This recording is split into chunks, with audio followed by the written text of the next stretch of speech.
Kegiatan sosial HUT Humas Polri diawali dengan donor darah bagi personil Polda dan masyarakat umum yang berlangsung di Bidokes Rumah Sakit Bayangkara Polda Aceh.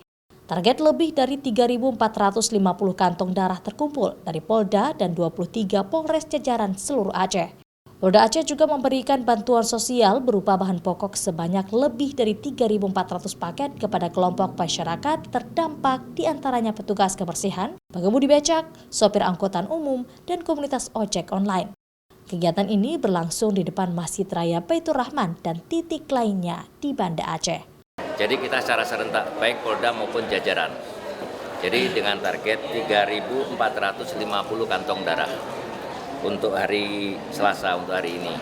Dan untuk hari Rabu nanti ada kegiatan pembagian bansos yang nanti ada 3 titik, yaitu nanti di depan Masjid Raya Banda Aceh, di Simpang 5, di Simpang Lam Peneret Batoh, dan yang terakhir nanti hari Kamis kita juga akan mengadakan kegiatan pengobatan gratis yang berlokasi di Pasar Aceh, Terminal Long Bata, dan Pelabuhan Ulele.